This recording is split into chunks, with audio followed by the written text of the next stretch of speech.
Welcome, everyone, to Three Side Sports Talk. Todd Kleinheinz, Jeff Krupinski, and Jerry Sue with you.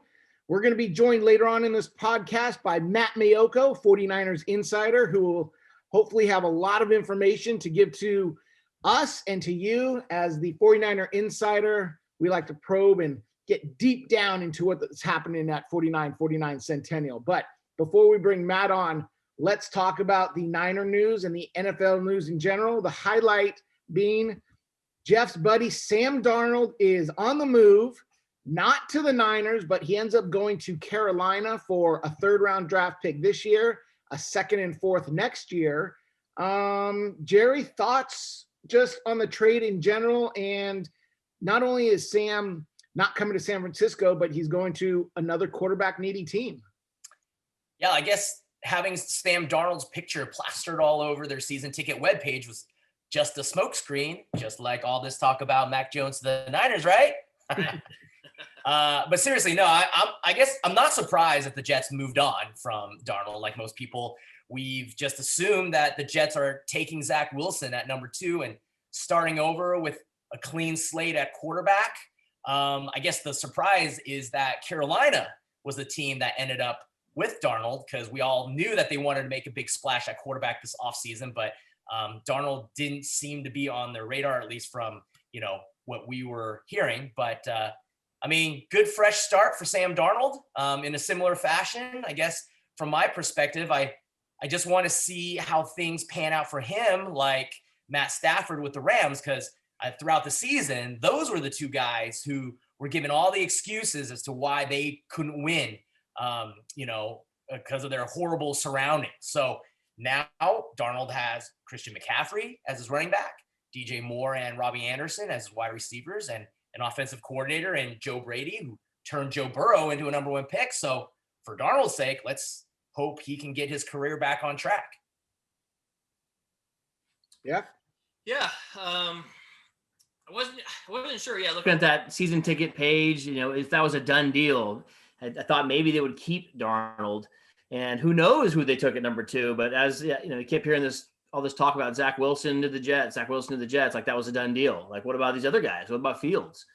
So for them to move on from Sam Darnold, so that's one move now, right? But we don't know who they're taking. It still seems like maybe it's Wilson. So I'm guessing to me the Jets won that trade though, just to get some picks back, 3 picks. Because I don't think Sam Darnold is really very good. I don't know if he's been very good his whole career. I don't really see him being any better than Teddy Bridgewater. Stats-wise, he's not. So I don't know why you move on from Bridgewater for Darnold. Every metric I see about Darnold, he's 32nd, 33rd, 34th. There's only 32 teams. So, yeah, I think the Jets probably did pretty well getting rid of him, moving on, and just accepting that and saying, we're moving on. I appreciate that. Well, I think the Jets made out by getting more picks. They have 21 picks over the next 2 drafts. So ammunition to move around as they see fit. Plus the number 2 this year, which you would got to imagine is Zach Wilson. 2 pieces of information I thought were interesting. One was both the Niners and the Washington football team had inquired about Darnold early in the offseason, and the Jets were not having discussions, because by all accounts, they were going through their due diligence to evaluate all these incoming quarterbacks. So the fact that they moved off him tells you they found the guy that they wanted during the process, so they were able to move on. Any validity to either of you guys that the Panthers were a destination for Mac Jones? Because the Panthers coached the Senior Bowl. He was there. He got a lot of attention. And once they saw the Niners jump up to number 3, that they now had to make a move, because everything out there in the ether is the Niners going for Mac Jones. So did the Panthers have to respond by going, well, we're not going to get Mac Jones, so who can we get? And then they had to make the move for Darnold. Yeah, I'm not sure. Like you said, there was a lot of buzz surrounding the Carolina Panthers and Mac Jones because of the Senior Bowl and because they were able to coach him, and they definitely did like him. I don't know, I don't know if anybody will ever know if Mac Jones was the guy that they had their eye on, and when the Niners traded up to 3, they decided they couldn't, obviously they couldn't get their guy. So a couple of things. Number 1, I think what's interesting about the whole Sam Darnold and Mac Jones thing is that Sam Darnold was put in a position where it was really tough for him to succeed. I think we can all agree on that, right? I mean, if you even look at the receivers that he had to throw to during his time there, maybe aside from Robbie Anderson, I don't think any of those guys would even make the Alabama team that Mac Jones played on, right? Whereas Mac Jones, everybody thinks, oh, how great is Mac Jones? Dude got to throw to, I mean, if you count the last 2 years, Jerry Jeudy, Henry Ruggs, Devontae Smith, and Jalen Waddle. I mean, come on, 4 first-round picks. So that's the thing, right? And then to your question about, Mac Jones being the definitive guy that, I don't know, seeming that everyone's been talking about, like a for sure deal at number 3. It's just really strange to me, right? Because given how buttoned up and close to the vest the current Niners regime is, I mean, how could it be that they've decided to let the cat out of the bag and just let everyone know who they're selecting a month away from the draft? Yep. Yeah, it seems to me with that trade for Darnold, they went from plan A, B, C, all the way to D and said, we can't move up enough. We don't want to give up all those picks. So we're just going to move on from that. We can't get any of the top 5 quarterbacks, and we'll just go ahead and trade for Sam Darnold and give him a shot, give him a little more better weapons to work with. Because like you said, he had nothing to work with the Jets. I can agree with that for sure. But yeah, but to me, it's playing D because they couldn't get a guy. Well, I think what's interesting is we talked about when the Niners first made the trade with the Dolphins. Why do it now? Why make this move so early? Well, if there was any rumblings that the Panthers could be moving up, they had to be considered like, we got to get in front of them. So the Niners move up to number 3. I don't think there's any chance that the Falcons are going to make a trade with the Carolina Panthers, a divisional rival. Then you get into the Bengals. You don't know what they're doing. You get up, then the Dolphins, who have made 2 trades to 6. So if you're the Panthers, there's not much more. There's nowhere else to trade essentially from 8, because unless you overwhelm the Falcons and give them so much that they can't do anything but accept 3 first rounders or something to that effect, there's nowhere for the Panthers to go. So like Kyle said during his press conference, he didn't want to be the team left at the altar without a quarterback. I think that's kind of where the Panthers found their self in. 2 are going. The Niners are definitely taking 1. We don't know what's happening. We can't trade with the Falcons. They might be taking 1. There's not going to be anyone left. We need to make this trade for Darnold. So I think the Panthers were what the Niners hoped they didn't get into a situation was, and left out of any of these 5 quarterbacks. So when you think about that scenario, do you think then that the closest the Panthers could have gone if they wanted to trade up at this point would have been to 5 with the Bengals? And I mean, between, let's say it's Trevor Lawrence 1, Zach Wilson 2, and if the Niners took Justin Fields, let's say, and then the Falcons took Trey Lance, then the Panthers at 5 would be stuck with that 1 quarterback that's not like the other 2, right? Like if they could have gotten Fields or Lance, they would have moved up. But because if the Niners were taking Jones, well, then if they wanted Fields or Lance, I mean, those 2 are pretty similar, they could have gotten 1 at number 5. Yeah, I think it goes back to there's no guarantee which guy was going to be there. Now, you still might see a trade. I mean, probably not, but Panthers could have sat there and waited for the Bengals to come onto the clock and go, okay, hey, we'll give you this, this, and this, and we'll move up, and they could have taken their quarterback. But it had to be they were going to get basically last dibs on the 5 quarterbacks, and I don't know if that was going to align with who they wanted, but it's just interesting. Plus, I think the Panthers. Yeah, I think the Panthers mentioned that also after the trade, didn't they? That if, say, one of those guys happens to fall to them at 8, they may still take them at 8. Yeah, I mean, and that's more evidence that the Niners as much as people will say, oh, the Niners could have sat back at 12. I don't think they could have sat at 12 and got one of these quarterbacks. They had to move up. And we've discussed, repeatedly that, did they have to go all the way up to 3? Well, there just wasn't that many trade partners to get up to guarantee the guy that you wanted. So moving to another bit of news, Justin Fields is having a second pro day, and Kyle Shanahan has already said he'll be in attendance. So more smoke screen if they've already made their decision, or so did Kyle say he's going to be there for sure? It was reported by Matt Barrows that he was going to be there. So okay, because I thought it said the Niners were going to be there. I didn't know if they specifically said that Kyle was going to be there, and I don't even know if that matters, if that's just an assumed thing. Right. It's coming up on April 14th, so hopefully travel arrangements are made. So someone's going to be there to see them. You would think it'd be Kyle and John or both.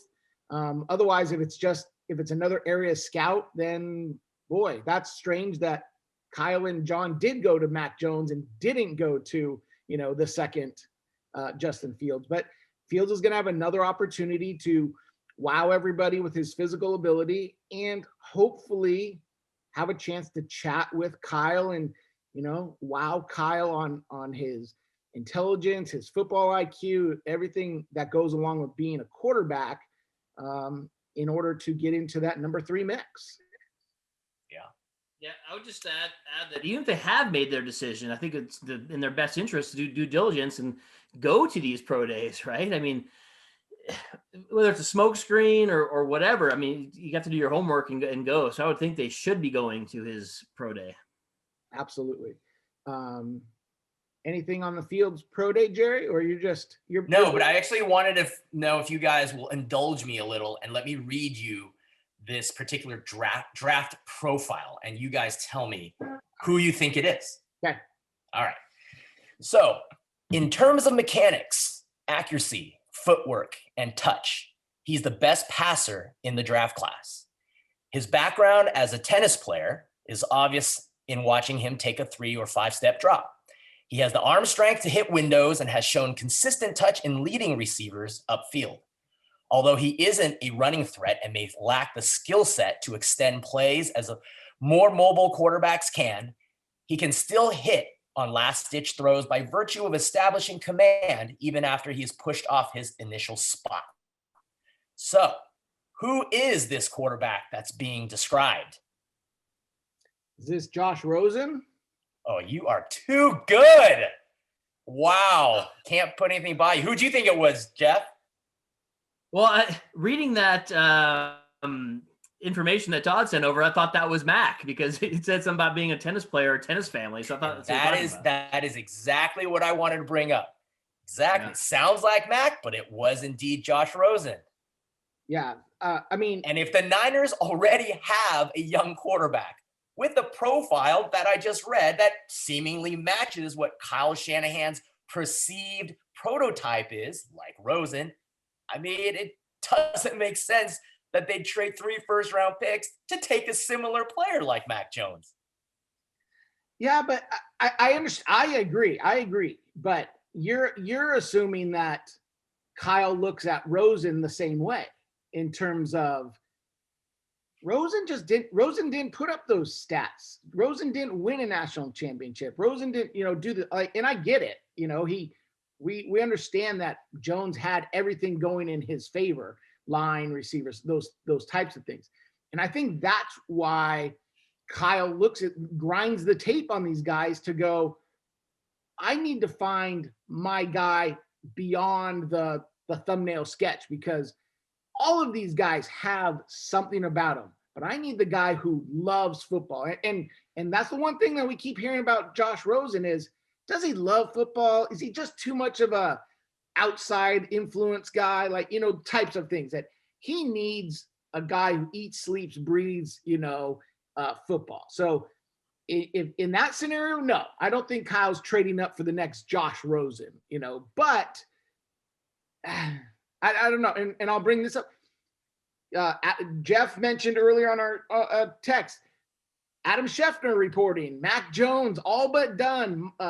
Tannenbaum was on a podcast saying, lock it in, Mac Jones. Chris Sims, Mac Jones. Everybody nationally is talking Mac Jones. Is it just groupthink now, or is there some kind of serious James Bond plot that the Niners have put out there that everybody is saying Mac Jones. I mean, there's something's got to give here. Yeah, and I would just add in that comparison to Rosen, I mean, maybe he wants a better version of Rosen, and then since they're similar, then he has a similar backup, whereas you don't have, say, an Alex Smith, and then you go to a Colin Kaepernick, right? You have a similar player, tennis background, whatever, pocket passer. So maybe that's why he wants to keep Josh Rosen there, and then he's going to go get Mac Jones, who he thinks is a better version of Josh Rosen. I guess the reason why I brought up the draft profile is because, I mean, imagine if the Niners were going through this when they were looking at quarterbacks and Josh Rosen was there. I mean, would he then be considered in the first round because he fits these certain criteria that Kyle looks for? I get what you're saying, Todd, about how, but he needs also a guy to eat, breathe, sleep football all the time. But I'm just saying from what, you're just saying how, man, everybody's saying Mac Jones is the guy. And like, as if he has no flaws, right? I mean, we know Josh Rosen has flaws because, we've seen him play in the National Football League under, circumstances that are not ideal. What happens when you what happens if he had put Mac Jones at Boise State? Who's the guy last year that went undrafted who played there? Is it Brett Rippon? Mm-hmm. You know what I mean? Like, is that who Mac Jones would have been? I mean, I guess obviously we'll never know, but that's kind of what I'm wondering. Never know. So we'd like to welcome to the show 11 years as the 49er insider for NBC Bay Area, and I believe about 25 years as the beat writer in general.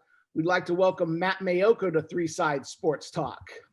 Todd, thank you so much for inviting me on the show. I look forward to talking to you and Jeff and Jerry about what's going on, because believe me, we have no shortage of topics, do we? No, but before we do that, I did want to ask, are you the most veteran writer or reporter that covers the Niners on a daily basis now?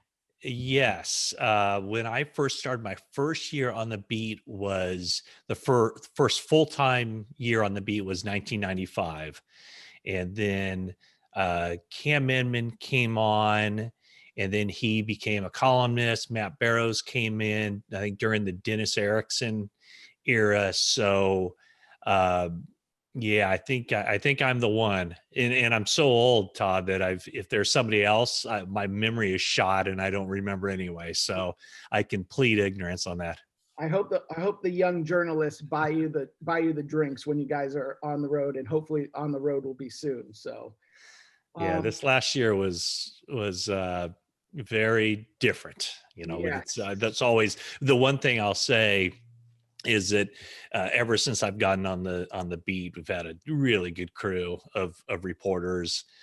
Even when I was just a young guy and looking up to people like Ira Miller and Clark Judge and John Crumpacker and Eric Gilmore across the Times, and everyone always treated me so well, and we've always been a pretty good group of ladies and gentlemen who have been hitting the road, and we always managed to have a little bit of fun on road trips. But yeah, this year was completely different. Well, we're going to circle back to that road trip question towards the end, but I wanted to jump into, obviously, the biggest news, that being the Niners sitting at 3. It was reported shortly after they made the trade that they had talked about getting into the top 5 with Cincinnati and Atlanta. Is this true from what you've heard? And if it is, doesn't that kind of indicate that they were okay with 5 quarterbacks? That's a good question. Well, I'm just going to kind of take Kyle Shanahan at his word and saying that, to get to 3, they felt good about 3. And then that later, if 4 or 5 quarterbacks get into their equation, into their line of thinking, then that's fine. But they have their 3. The one part that I kind of found interesting too was that, the talk was they didn't talk to the New York Jets about it, which at first led me to think that maybe they had talked to the New York Jets about it, and the Jets said, we're not trading back to 12. If we're going to do business, you have to be a lot higher up. Now that conversation in my own mind has kind of been pushed aside now that the Jets made it official and they got rid of Sam Darnold, which clearly means they're taking a quarterback.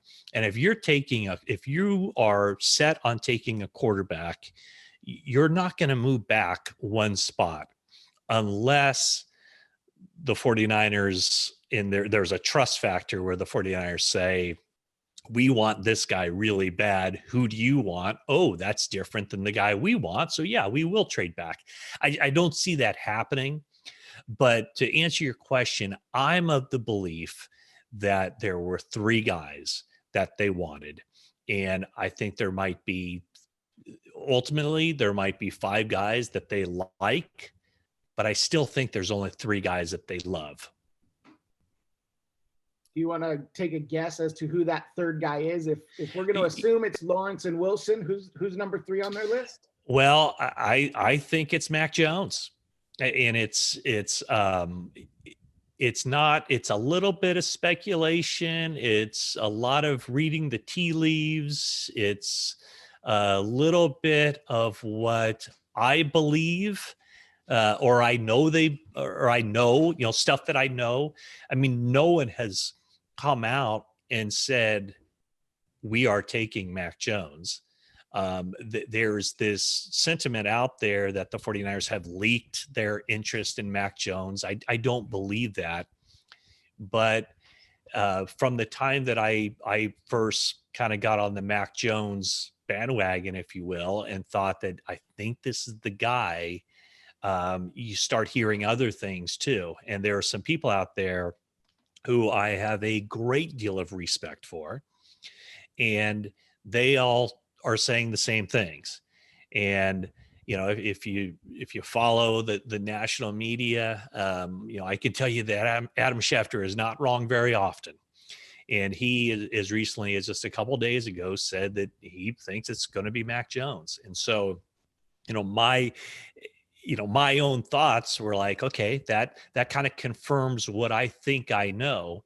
And then, there's other people too. I mean, Chris Sims, who's a very good friend of Kyle Shanahan and certainly knows the Kyle Shanahan thought process. So it's just, there are other people. I talked to Mike Tannenbaum on my 49ers Talk podcast, and he said the same thing. Daniel Jeremiah at the NFL Network says, and this is kind of where I'm at with this, is that he would, if he was doing the draft with the information he has, he would pick another quarterback. He would pick, and I forget even who he said, it was either Trey Lance or Justin Fields, but his intel suggests to him that it's going to be Mac Jones. So that's kind of where I'm at. I don't think I'm being played. That might be a question.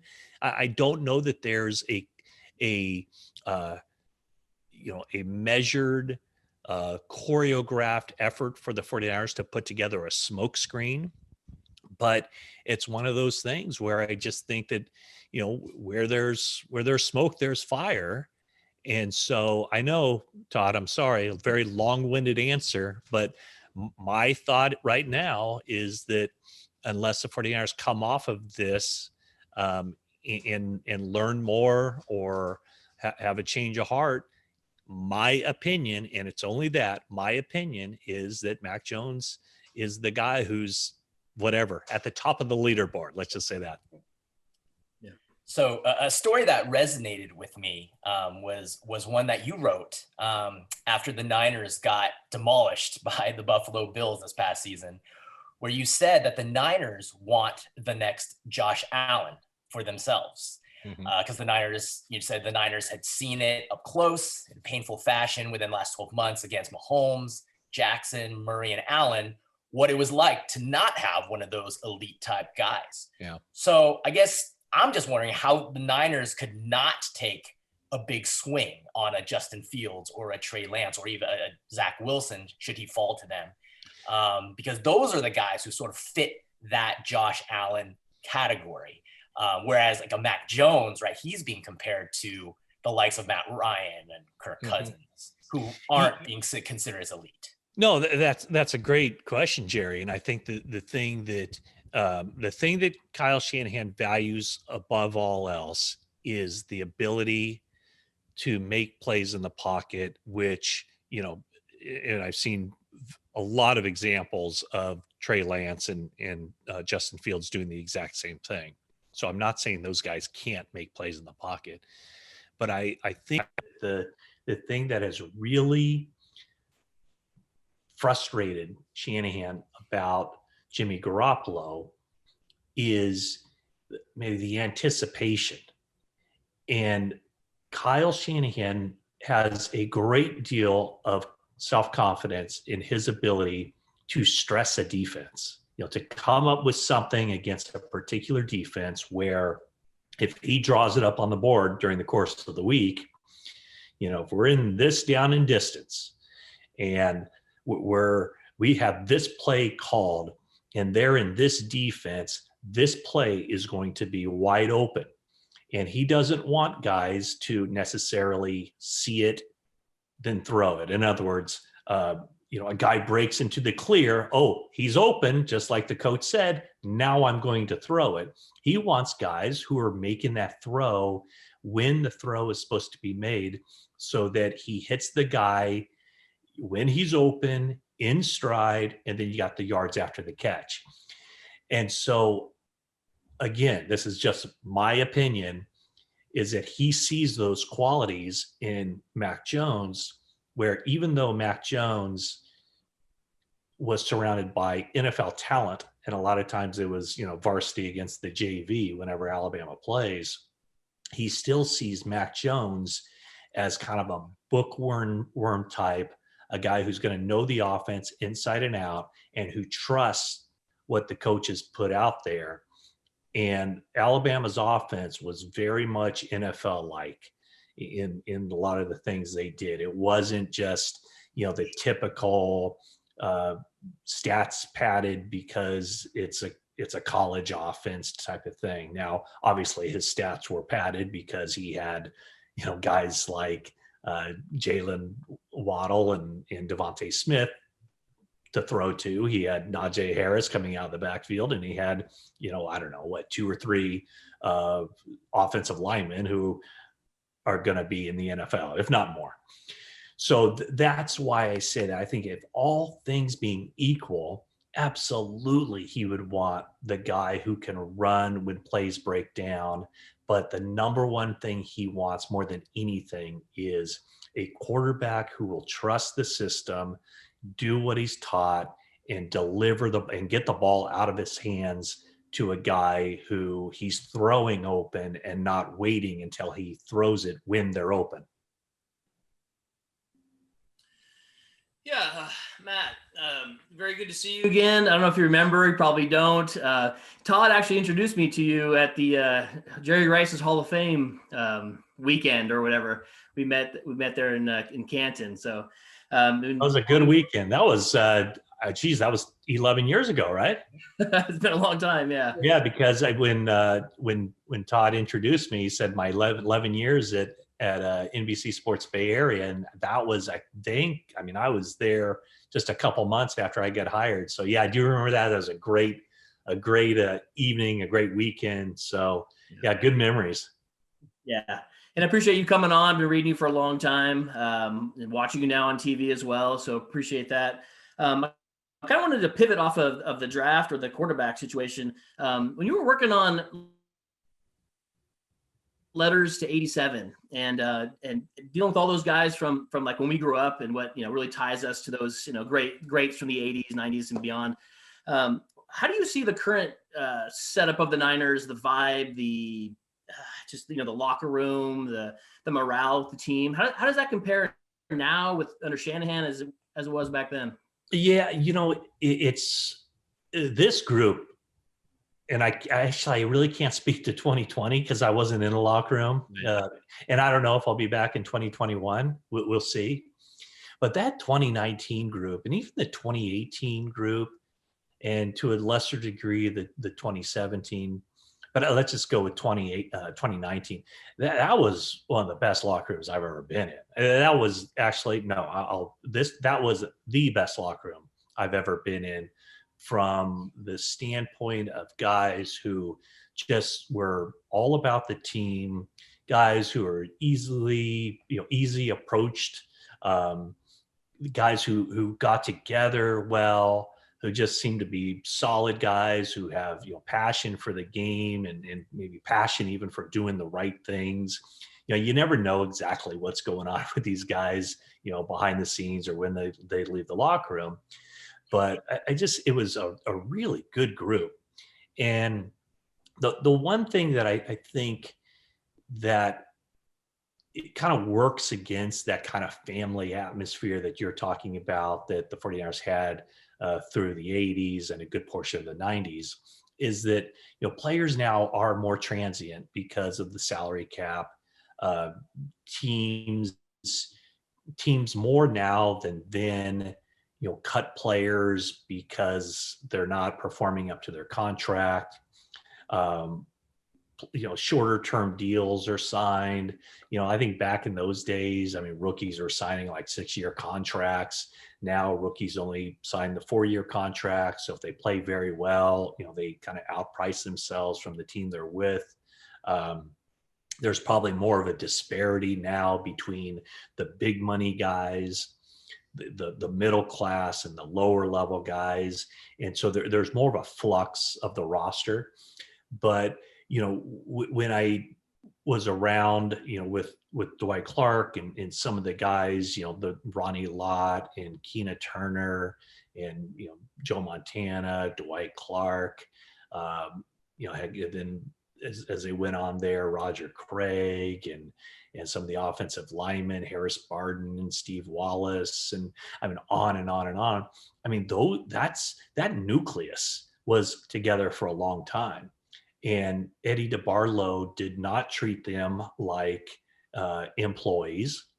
He treated them like family. I've had so many players through the years tell me that, when I came to the 49ers, my wife would get bouquets of flowers on her birthday, stuff like that. So it was a family. And it just seeing how in Dwight's time of need, all those guys stepped up, and it was important for him to be surrounded by his teammates, not former teammates. They were teammates to the day that Dwight passed, and they continue to be teammates. So that's what I see from those days, that I think it's going to be difficult to replicate in the future. And I think probably also when you're winning championships, it brings people together, and there's, I don't know that there will ever be a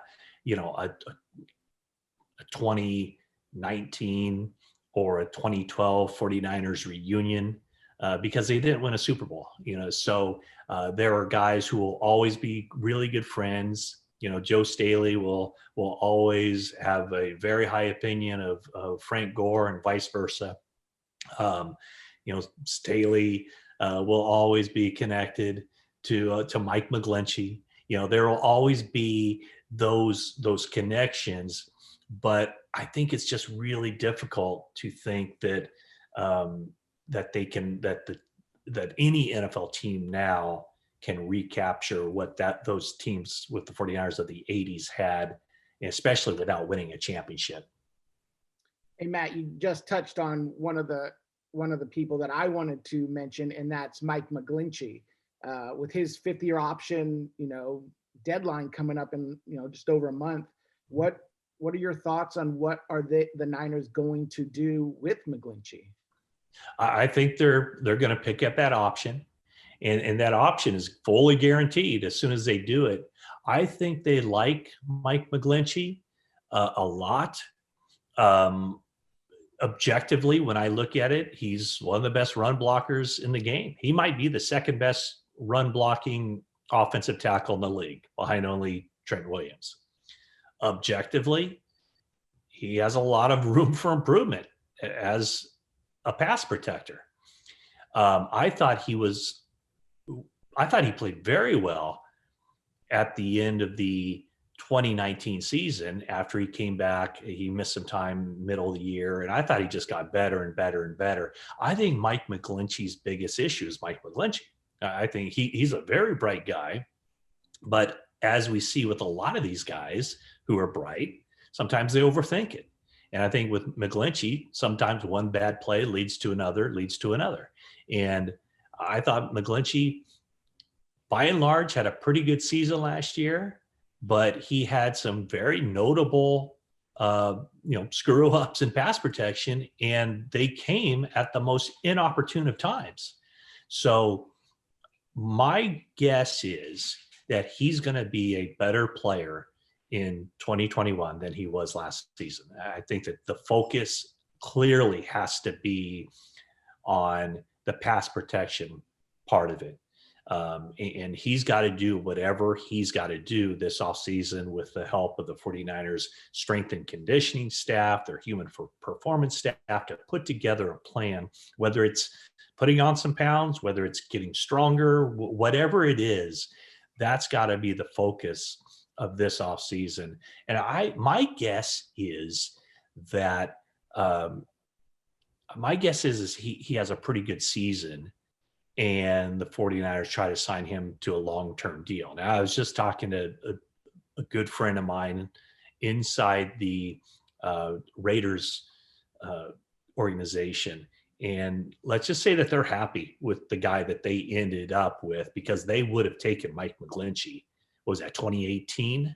Yeah, 2018. They would have taken him with the number 9 overall pick. They ended up, I believe, moving back a few spots and taking Colton Miller. And then here in the last week, they've signed Colton Miller to a long-term extension. And so my guess is that that ultimately the 49ers do the same thing with McGlinchey. Well, let's hope, right? So since many of our defensive backs resigned only on one-year deals, and I think we can all agree that nobody wants to see a sequel to the Brian Allen experience, do you think the Niners will load up on the defensive secondary? And if so, is cornerback the priority in the second round? Yeah, I mean, if the 49ers had stayed at 12, even if, okay, I had heard that Mac Jones, wasn't going to be falling out of the top 10. Even then, until the 49ers made that trade up to number 3, I really didn't think they were going to go quarterback. I thought they were going to do something else. It would not have surprised me if they had traded for Sam Darnold later, maybe even draft day. But when they were at 12, I thought, well, this sets up pretty well for them, because they can take, Patrick Surtain there. They can take, Caleb Farley had the back issue, so I don't know how far he's going to fall. J.C. Horn is a guy that kind of fit. I mean, I think all 3 of those guys kind of fit what they were doing. So that was my thought, because the cornerbacks are kind of like quarterbacks, right? I mean, if you don't take a guy early in the draft, I mean, you can hit on guys later, but for the style of play the 49ers have, you're taking a pretty big risk with a guy. So many guys can cover, but not too many guys can cover and have the size. So in order to get those guys, you need to get them. But I would certainly think that, okay, we know what they're going to take. This is the first time, this might be the first time in, forever, that we know exactly what position they're going to take with their first pick. I guess in the Alex Smith draft, we knew they were going to take a quarterback, and it wasn't until a couple days before that it became apparent they were going to take Alex Smith and not Aaron Rodgers. But this is the first time in a long time that we know they're going to take a quarterback. They're going to take a specific position with their first pick. And then in the second round, I think they picked 43rd in the second round and 102 comp pick in the third round. To me, that can be a cornerback. That can be a slot receiver, especially if it's Mac Jones. because I think you need a slot receiver. If you take Mac Jones, you need a slot receiver who can get open in a hurry to give Mac Jones that outlet to throw to quickly when the pressure comes. Whereas you might not need that if you take Trey Lance or Justin Fields, because you might be able to kind of build into the offense the escape latch for both of those guys. And then the other one is if you pick in the second round or the third round and there's an edge rusher there that you believe is the best player out there, you got to take him. So to me, I think when you look at day 2 of the draft, those would be the positions. And then you can take flyers later on the draft on a safety or another cornerback because of what you just mentioned, that so many of these guys still are only signed for the upcoming season. So that'll always be a priority.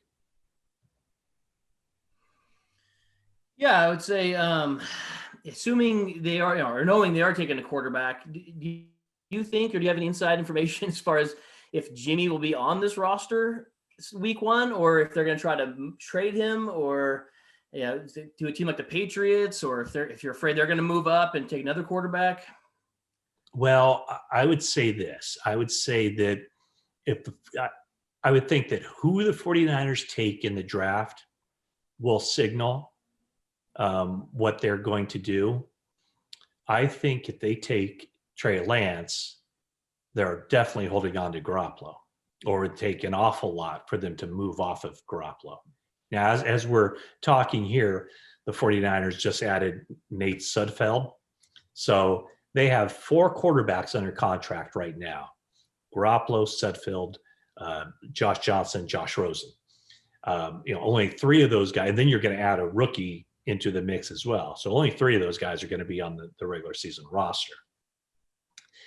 If it's Trey Lance, I think they have to hold on to Garoppolo, because the thing I keep hearing with Trey Lance is that ultra talented, a well-rounded quarterback, but because he's only played 1 game in the past 18 months, and that's a lot of growing, maturing, learning the game, seeing different situations that he hasn't had at a time when, you see a guy like Mac Jones or Zach Wilson, guys who have made huge progress at this stage of their football lives.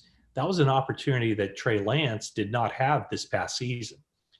If it is Mac Jones, then I would expect the 49ers to move on from Garoppolo, depending on the price they get, because I think Mac Jones's floor is higher than the other 2, but I think his ceiling is lower than the other 2. I don't think that Jimmy Garoppolo initially will be head and shoulders above Mac Jones. And I think as a season goes on, if Mac Jones is the quarterback, let's put it this way, if they are convicted in him and they take him number 3, that means they see exactly what they want to see, which to me means that they think that already Jones is right there with Garoppolo and he'll be getting better. Now, Justin Fields is an interesting one, because then I think it can go either way. I would think that because he has played, he played last year, he played this year. I'm not sure how much learning he needs to do. I think Justin Fields is really bright. He will, as long as he's getting the reps in the off season and in training camp, he could be ready to go. So that would be something that I think could go either way. But, I think when it boils down to it, if another team's willing to give the 49ers the price, everybody has a price, right? And if another team really wants Garoppolo, I think they can have him. All right. We are joined by NBC Sports Bay Area 49er insider Matt Maiocco. Matt, just a couple more questions before we let you go. I'm going to go down the fun route here because every year we take a road trip. So I love it. Outside of this past year where we didn't get to go. So you didn't go to Dallas? Was it not Dallas? It was New Orleans, right? New Orleans, where they had the. No, yeah, we did not do that. We've done New York, we've done Arizona, but on the schedule for this year, what would your road trip selection be? Oh, am I going to have to refresh my memory here with the road trips? We got New York. No, is New York this year? Let me think about this. There's no New Orleans this year. There's the NFC North is. Gosh darn it! You caught me. You caught me a little bit off guard. I'm going to have to just do a quick search here. I certainly wouldn't advise Cincinnati. That's going to be the 17th game. Right. Nothing wrong with Cincinnati, but I think we can do better than that. And you're talking outside of the division. I really like the Seattle trip. I think it's tons of fun. Seattle's a great city. So that's always a lot of fun. My number one and number two road trips for entirely different reasons, just in the NFL period, are Green Bay and New Orleans. Two totally different cities, but so unique in their own way that those are the ones I kind of look forward to the most. So when you look at the road cities, I would say the road cities this year, here's your answer. Without question, it's Nashville. There you go. That's the one. That was the one we were leaning towards, when we first saw the opponent's schedule. So yeah, and I don't even think it's close. I mean, Chicago is great, of course, but because the Bears are in the NFC, they'll come around. But with the Tennessee Titans, we're talking once every 8 years. So I would say that it's not even close. You got to go to Nashville. It's a small town, great music. Take a tour of the Ryman. If you get a chance to see a show there, you got to go to Tootsie's. Go to the Stage, which is on. Is it Main Street? I forget the name of it might be Main Street. The main street there in Nashville.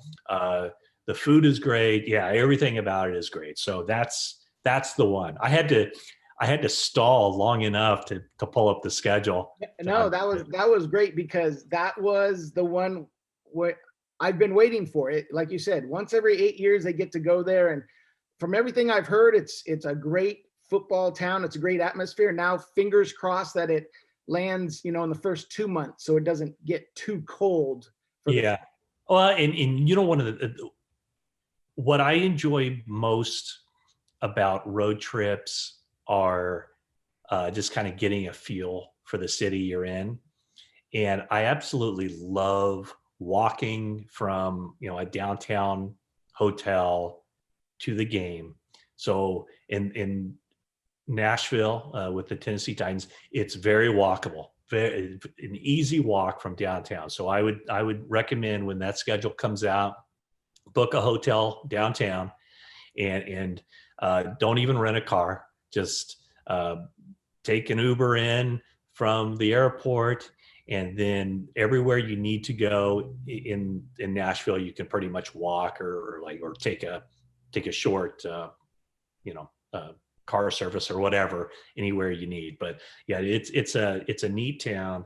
And I was just there 2 years ago, just there in 2019 for the NFL draft when 49ers took Nick Bosa. So that's a good one. Philadelphia, also pretty cool.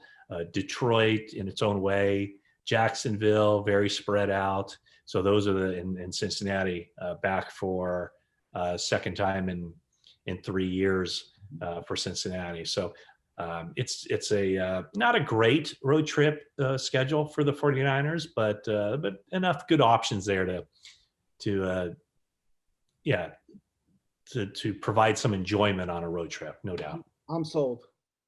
I remember in 2019, all those bachelorette parties were all upset that the NFL and all those football fans had invaded their turf. Yes, I do remember that. And that place was an absolute madhouse. Yeah, I was there the Thursday. The Thursday, first day of the draft. And I don't know how many millions of people were packed into downtown, but couldn't enjoy much of it at all because I was working into the wee hours. But Nashville's it's a good city. It's almost becoming a little bit too much like New Orleans. I think now certainly the word is out and it's turning into a little bit more raucous and a little bit more congested as far as number of people, but something you definitely should experience. So Matt, you've written a number of books. Jeff mentioned the Letters to 87, about the Niners. So I'm just wondering, when you're going to write one that's called Who's Got It Better Than Us? Tales from the Harbaugh Era. Because I bet there are a lot of juicy stories from behind the scenes that fans would love to hear about. Yeah, it's those were 4 interesting years. Jim Harbaugh was as much of a character as anyone I've ever been around.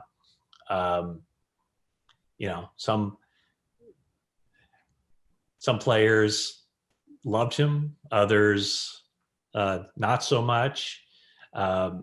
You didn't know what you're getting with Jim. He always kept you on your toes. That was a good thing about Jim, and those years weren't always easy, but I look back kind of fondly on just how quirky they were. Quick story. I'll tell you the story about the Harbaugh. I think it was during OTAs or something, and Alex Boone was going to be moving from tackle to guard. And one day I asked Harbaugh,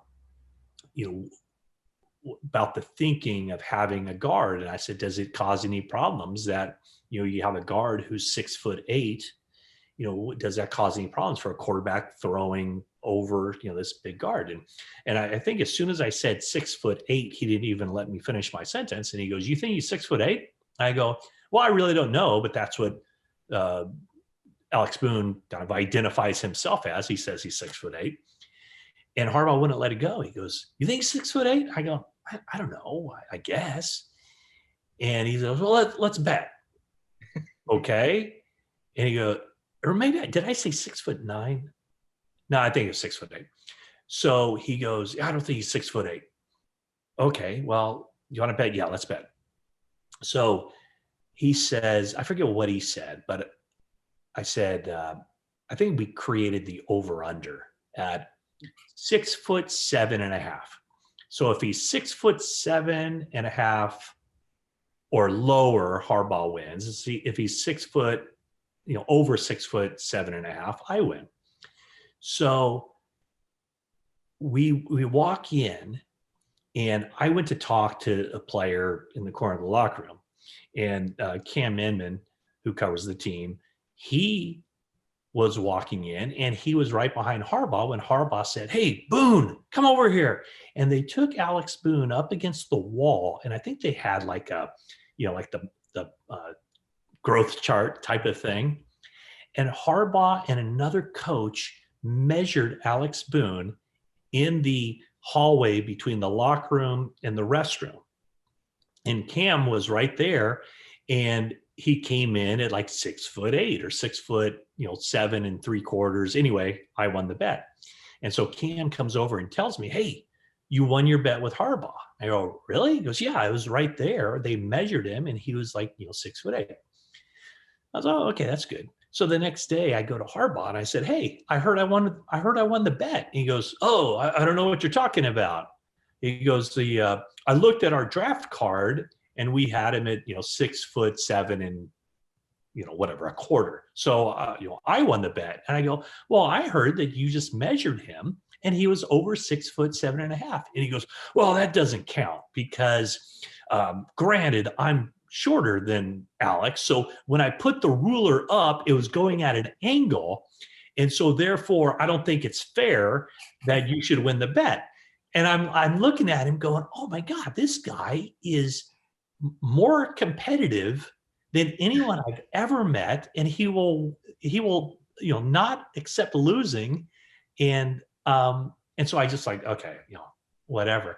Somebody else who knows Harbaugh, I told that story to, and he said, you know how you lose a bet, ultimately how you lose a bet to Jim Harbaugh?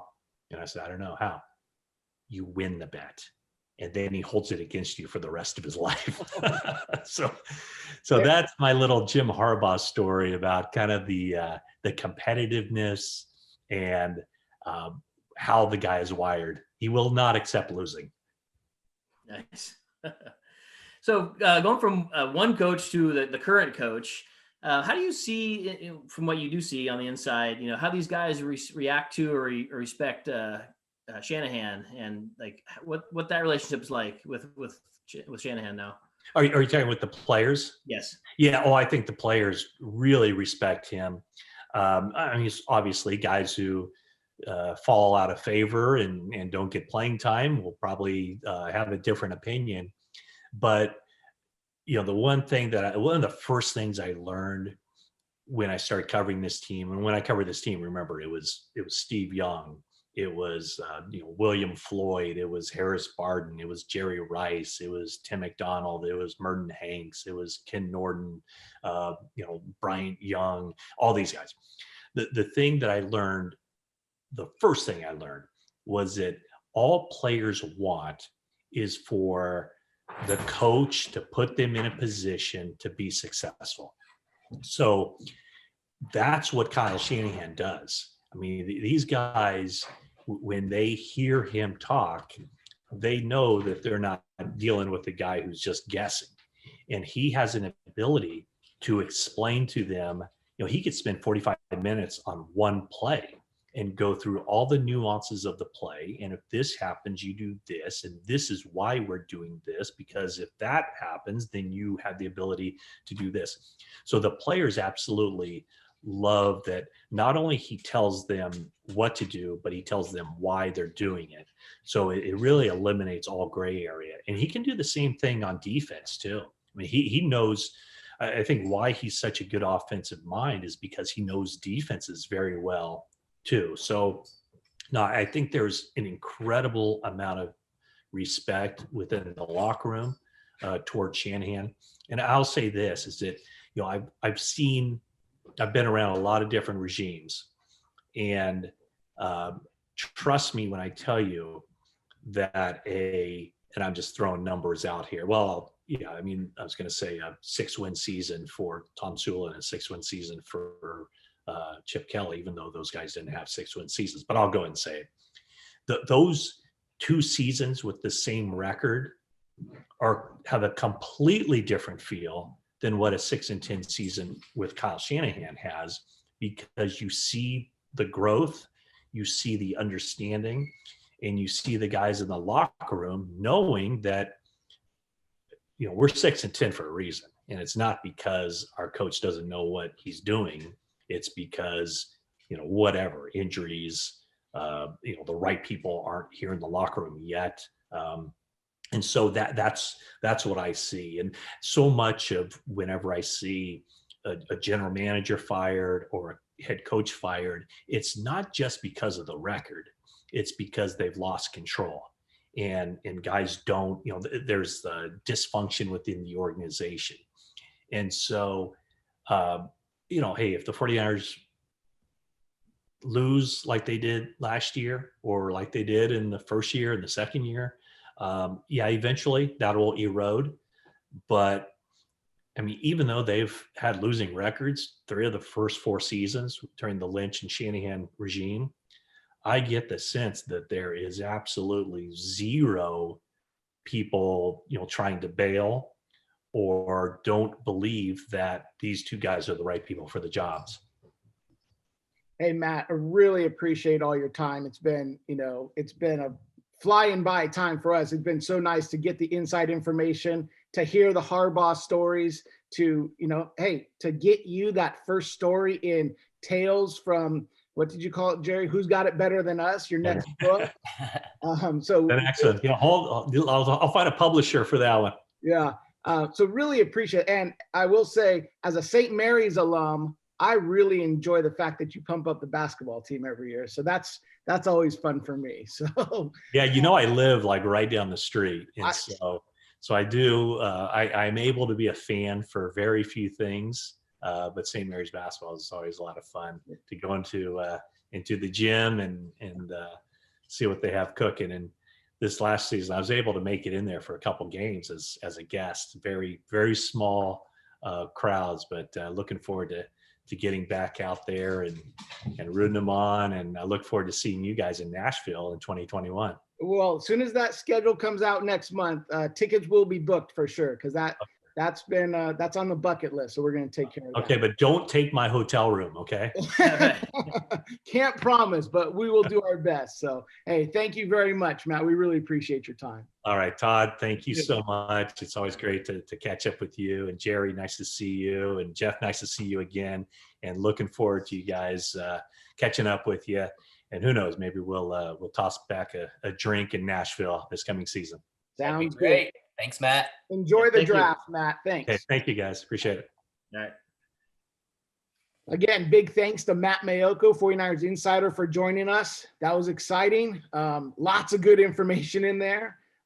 Certainly sold me on the Nashville road trip. And I wasn't going to give him the place that I wanted to go. I wanted to see what he said. And the fact that he came out and said Nashville just, locked it in for me. But before we sign off, Jerry, final thoughts.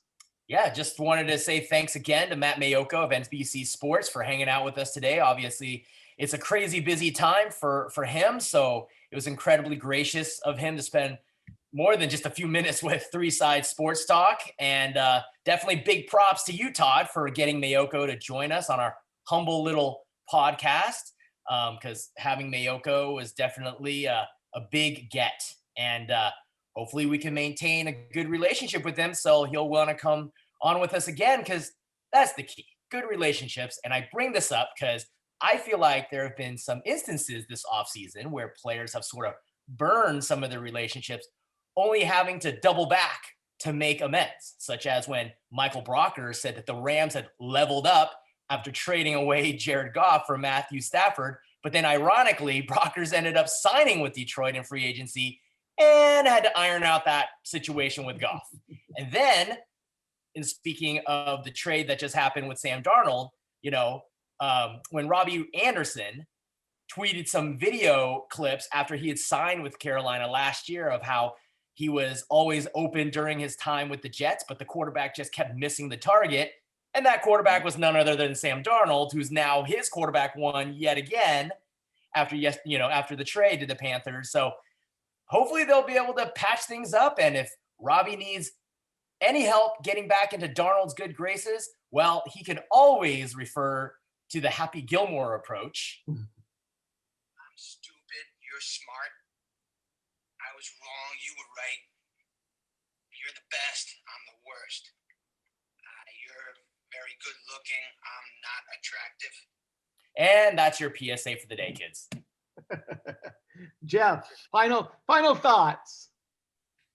Yeah, I just want to add as well, special thanks to Matt Maiocco for coming on. What a great get. I mean, how great is that to get one of the top, insiders of the 49ers? I mean, how awesome is that? I mean, just to bounce some questions off of him, get some inside information, and spend more than just a few minutes with us. So that was really cool.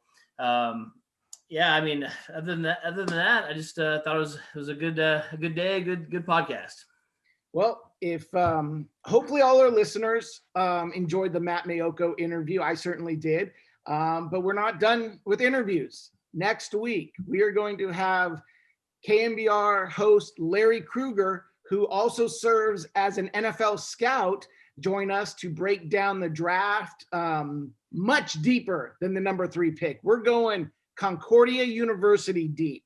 So join us next week for Larry's insightful analysis of the NFL draft. And guys, we're only 2 weeks away from the draft. So it's time to start, ironing out the smoke screens and figuring out what's happening and get psyched, because a couple weeks, all these questions will be answered, and I can't wait. So for Jerry, for Jeff, thank you again to Matt Maiocco for joining us. I'm Todd for Three Side Sports. Good night.